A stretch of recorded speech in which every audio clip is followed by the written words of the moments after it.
السلام علیکم، میں ہوں عاطف گیلانی اور راہ حق کا 20واں پروگرام آج ہم کریں گے، اور پارہ نمبر 2 ہے۔ پہلا پارہ ہمارا ختم ہو گیا تھا، سورہ بقرہ چل رہی ہے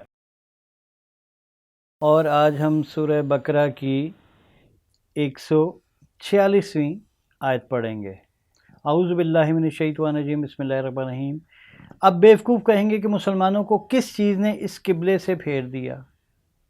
سیاق و سباق کے اندر قبلے کا ذکر چل رہا تھا، جہاں پہ قبلہ اول بتایا گیا تھا اور قبلہ دوم بتایا گیا تھا، اور مسلمانوں کو بتایا گیا تھا کہ قبلہ اول جس کی طرف منہ کر کے مسلمان نماز پڑھ رہے تھے اس کو اللہ نے کبھی بھی قبلہ قرار نہیں دیا۔ تو یہ سیاق و سباق کا موضوع تھا۔ اب بیوقوف کہیں گے کہ مسلمانوں کو کس چیز نے اس قبلے سے پھیر دیا وہ جس پر تھے؟ آپ کہہ دیں کہ مشرق اور مغرب اللہ کا ہے، وہ جس کو چاہتا ہے ہدایت دیتا ہے سیدھے رستے کی طرف۔ اللہ ان لوگوں کو بیوقوف قرار دے رہا ہے، بنی اسرائیل کے اور باقی لوگ بیوقوف قرار دے رہا ہے، جو یہ کہہ رہے ہیں کہ پہلے تو یہ یروشلم کی طرف منہ کر کے نماز پڑھ رہے تھے، اب کیا وجہ ہے کہ انہوں نے اپنا منہ بیت اللہ کی طرف کر لیا ہے؟ تو اللہ کہہ رہا ہے کہ ایسے لوگ بیوقوف ہیں، وہ یہ نہیں سمجھ رہے کہ یہ اللہ کے آرڈرز ہیں۔ نبی اللہ کے آرڈرز کے خلاف نہیں کرتا، اور یہ تو بیوقوف ہیں، لیکن جو عقل مند جاننے والے ہیں ان پر اس عمل سے بجلی گر گئی تھی، وہ نا امید ہو گئے تھے، ان کی امیدوں پہ اوس پڑ گئی تھی، پانی پڑ گیا تھا۔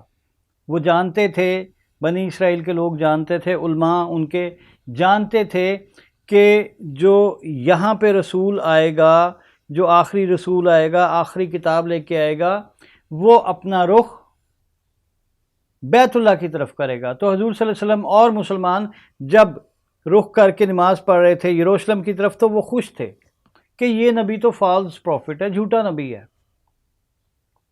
اس کی ایک بڑی نشانی پوری نہیں ہوئی جو کہ ان کے مطابق تھی کہ وہ بیت اللہ کی طرف منہ کر لے گا۔ تو وہ نہ بتا رہے تھے کہ یہ نشانی تو یہ ہے کہ وہ کہیں ہمارے سے سن کے ادھر منہ نہ کر لیں، اور وہ اندر اندر سے خوش تھے کہ یہ تو وہ نبی ہے ہی نہیں، یہ وہ نجات دہندہ نہیں ہے جس کا ہم انتظار کر رہے ہیں۔ اور ان کو یہ بھی حسد تھا کہ یہ ان میں کیوں اتر آیا، امیوں میں کیوں اتر آیا، وہ ہم میں کیوں نہیں اترا۔ تو وہ اندر سے خوش تھے کہ یہ وہ نہیں ہے۔ تو جب حضور صلی اللہ علیہ وسلم نے دوران نماز اپنا منہ قبلہ اول، جس کو ہم قبلہ اول کہتے ہیں، مسجد اقصی، ادھر سے بیت اللہ کی طرف منہ پھیر لیا، تو وہ بڑی آخری نشانی بھی پوری ہو گئی، تو ان کی امیدوں پر پانی پھر گیا۔ لیکن بیوقوفوں نے یہ کہا کہ کیا وجہ ہوئی کہ کیوں انہوں نے منہ پھیر لیا؟ تو اللہ حضور صلی اللہ علیہ وسلم کو رپلائی کرنے کے لیے کہہ رہا ہے کہ آپ کہہ دیں کہ مشرق اور مغرب اللہ ہی کا ہے، وہ جس کو چاہتا ہے ہدایت دیتا ہے سیدھے رستے کی۔ تو ایسے نہیں ہے کہ اگر آپ یروشلم کی طرف منہ کر کے، بیت المقدس کی طرف منہ کر کے نماز پڑھ رہے تھے، اور اب آپ بیت اللہ کی طرف منہ کر رہے ہیں، تو آپ کا پچھلے اعمال ضائع ہو گئے، پچھلی نمازیں ضائع ہو گئیں۔ ایسا کچھ نہیں ہے۔ آپ کہہ دیں مشرق اور مغرب اللہ کا ہے، اس سے کوئی فرق نہیں پڑتا کہ تم مشرق کی طرف منہ کرو یا مغرب کی طرف منہ کرو۔ فرق اس سے پڑتا ہے کہ تم کس کی عبادت کر رہے ہو۔ تم اللہ کے آگے سبمٹ کر رہے ہو کہ کسی اور کے آگے سبمٹ کر رہے ہو؟ اگر تم کسی اور کے آگے سبمٹ کرتے ہو تو کعبہ کے اندر بیٹھ کے جتنے مرضی سجدے کیے جاؤ، کوئی فرق نہیں پڑتا۔ کعبہ کے باہر تم ساری زندگی گزار دو، کعبہ کی دیوار کے ساتھ سجدے کرتے گزار دو، کوئی فرق نہیں پڑتا۔ اگر تم اللہ کو سبمٹ کرنے والے نہیں تو کوئی فائدہ نہیں۔ تو یہ کانسیپٹ غلط ہے کہ بیت اللہ کے دروازے کھل گئے، اس کے لیے دروازے کھل گئے، اس کے لیے دروازے کھل گئے، وہ بندہ جی بڑا نیک ہے وہ چلا گیا۔ اللہ ایسے نیکی کا کوئی معیار نہیں رکھتا کہ اس کے لیے بیت اللہ کے دروازے کھل جائیں۔ تو چاہے آپ بیت اللہ کے اندر بھی ساری زندگی گزار لیں، لیکن اگر آپ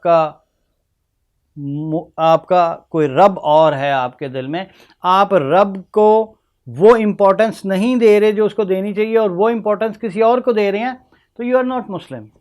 سو اس طرح کی باتوں کا کوئی فرق نہیں پڑتا۔ اللہ جس کو چاہتا ہے ہدایت دیتا ہے سیدھے رستے کی طرف۔ تو یہ اللہ نے تم سے پوچھ کے نہیں کرنا کہ اللہ ان کو سیدھے رستے کی ہدایت دے یا نہ دے، اللہ جس کو چاہتا ہے اپنی مرضی سے ہدایت دے دیتا ہے۔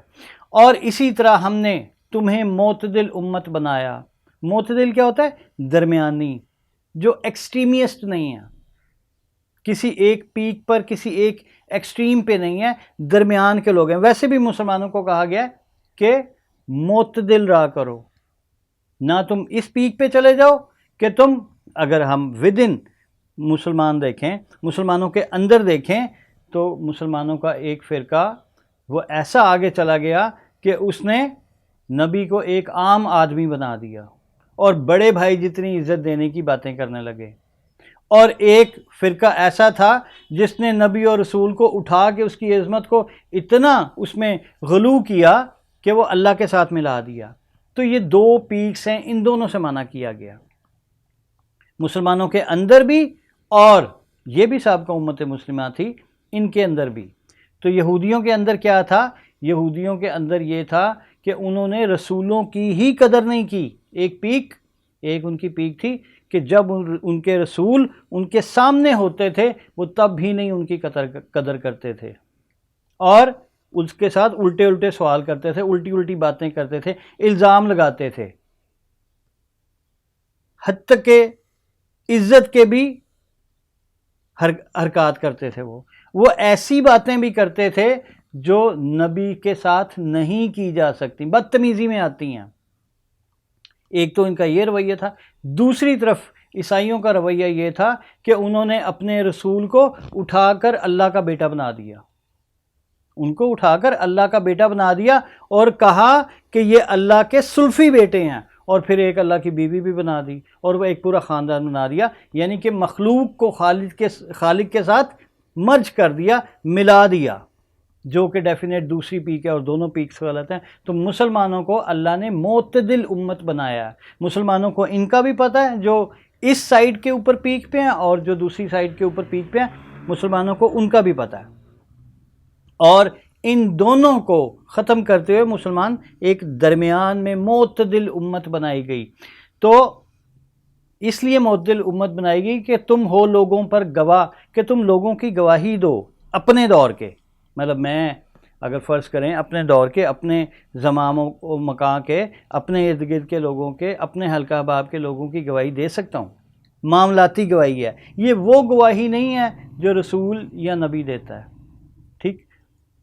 اور یہاں پہ میں لوگوں کی گواہی دے سکتا ہوں، مسلمان لوگوں کی گواہی دیں گے کہ ان کی چال چلن، ان کے معاملات کیا تھے، اور رسول تم پر گواہ ہیں۔ تو اگر وہ بندہ جس کی رسول نے شفاعت کی، اس کی گواہی دی، اس کی سفارش کی، اگر وہ اس قابل ہوا، اور اس قابل ہونے کے لیے آپ کو پتہ ہے کرائٹیریا ہم پیچھے پڑھ چکے ہیں، تو جس کی رسول گواہی دے تو اس کی گواہی آگے ویلڈ ہے، اس کی گواہی لوگوں کے بارے میں ویلڈ ہے، لیکن یہ یہاں کا واقعہ نہیں ہے، یہ یہاں کا قصہ نہیں ہے، یہ یوم حساب کا قصہ ہے، اور ضروری نہیں ہے کہ اس کی جو اس بندے کی گواہی قبول کی جائے، کیوں کہ ہو سکتا ہے کہ ویسے وہ کسی کو اچھا دیکھ رہا ہو، لیکن باطن میں اس کے کیا ہے، اس کے پیچھے کیا ہے، اس کے وہ معاملات کیا ہیں جو اس کو نہیں پتہ۔ تو اس لیے گواہی جو ہے مسلمانوں کی، اس طرح کے مسلمانوں کی جو کہ سارے معاملے کو نہ جانتے ان کی گواہی، پوری گواہی ضروری نہیں ہے، اللہ باؤنڈ نہیں ہے کسی بھی صورت میں کہ وہ گواہی مانے، ایون وہ رسول اور نبی کی گواہی ماننے کا بھی باؤنڈ نہیں ہے، اس کی وہ چاہے تو ان کی سفارش بھی رد کر دے، ٹھیک۔ یہ قرآن میں اللہ ہمیں بتا چکا ہے کہ وہ رسولوں کی گواہی بھی رد کر سکتا ہے، اگر وہ چاہے گا تو وہ کوئی گواہی مانے گا، ادروائز نہیں ہوگا۔ اور ہم نے نہیں مقرر کیا تھا وہ قبلہ جس پر آپ تھے، حضور صلی اللہ علیہ وسلم کو کہا جا رہا ہے کہ وہ قبلہ جس کے اوپر آپ نماز پڑھ رہے تھے، جس قبلے کی طرف منہ کر کے آپ نماز پڑھ رہے تھے، یعنی یروشلم، اللہ نے اسے قبلہ قرار ہی نہیں دیا تھا۔ اگر آپ کو یاد ہو تو حضرت ابراہیم جب بابل سے نکلے تو وہ یروشلم گئے، اور یروشلم میں جب حضرت اسماعیل بڑے ہو گئے تو حضرت اسماعیل کو لے کے وہ مکہ آ گئے، اور مکہ پہ انہوں نے ایک عمارت تعمیر کی، یعنی کہ قبلہ کعبہ بنیادوں سے، یعنی کہ بنیادیں پہلے سے تھیں، ان بنیادوں کے اوپر دوبارہ عمارت کھڑی کی۔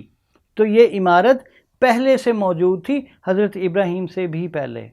روایات کافی طرح کی ہیں اس میں کہ یہ حضرت آدم نے بنائی تھی، ایسی روایات بھی ملتی ہیں کہ یہ آدم سے پہلے، جو یہاں پہ پہلے انسانوں سے پہلے جن آباد تھے، اور جنوں جس طرح ہم ادھر آباد ہیں اس ارتھ کے اوپر، اس دنیا کے اوپر، پہلے جن اس کی اشرف المخلوقات کے طور پہ یہاں پہ آباد تھے، تو یہ ان کے لیے بھی قبلہ تھا، واللہ عالم۔ لیکن حضرت ابراہیم نے اس کو بنیادوں کے اوپر سے اٹھایا تھا۔ اللہ کہتا ہے کہ اور ہم نے نہیں مقرر کیا تھا وہ قبلہ جس پر آپ تھے، مگر اس لیے تاکہ ہم جان لیں، معلوم کر لیں کہ کون رسول کی پیروی کرتا ہے اس شخص سے جو پھر جاتا ہے اپنی ایڑیوں پر الٹے پاؤں۔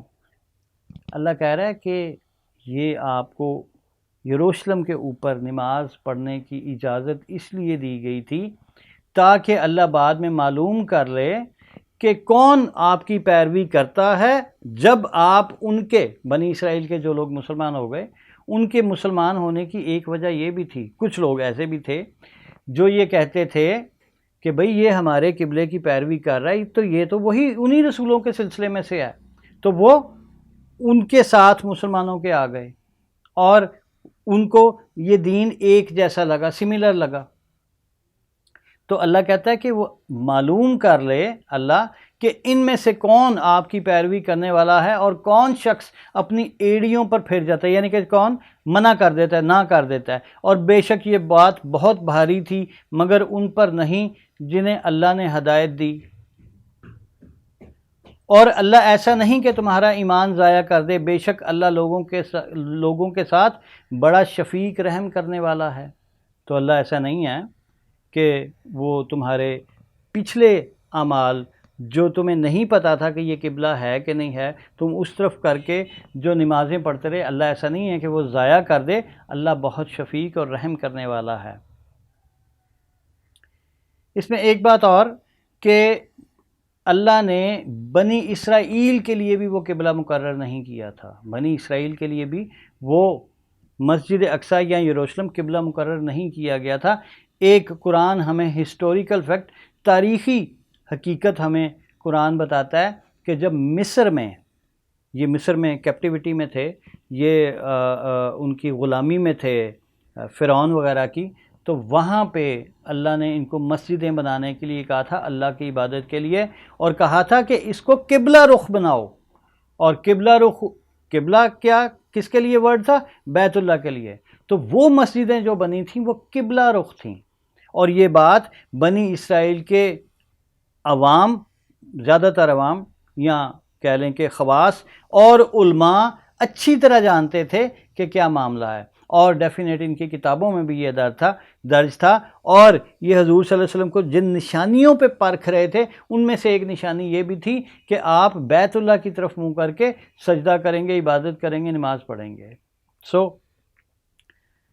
اللہ کہہ رہا ہے کہ اور ہم دیکھتے ہیں بار بار آپ کا منہ آسمان کی طرف پھرنا، تو ضرور ہم آپ کو اس قبلے کی طرف پھیر دیں گے جسے آپ پسند کرتے ہیں۔ تو اللہ کہتا ہے کہ میں دیکھ رہا تھا کہ آپ بار بار اللہ سے دعا کر رہے تھے منہ پر اٹھا کے، اور اس قبلے کو مانگ رہے تھے جو بیت اللہ ہے، جس کی طرف اب آپ کو پھیر دیا گیا، وہ آپ اس کو مانگ رہے تھے، آپ اس کو پسند کرتے تھے، تو اللہ نے آپ کا رخ پھیر دیا بیت اللہ کی طرف، یعنی کہ کعبہ کی طرف پھیر دیا، اور جہاں کہیں تم ہو پھیر لیا کرو اپنا منہ اس طرف۔ اب اللہ نے آرڈرز اپنے کلیئر کر دیے ہیں، اور نبی کے لیے، رسول کے لیے اور مسلمانوں کے لیے آرڈرز کلیئر آ گئے کہ جہاں کہیں تم ہو پھیر لیا کرو اپنا منہ اس طرف۔ کس طرف؟ قبلہ کی طرف، بیت اللہ کی طرف۔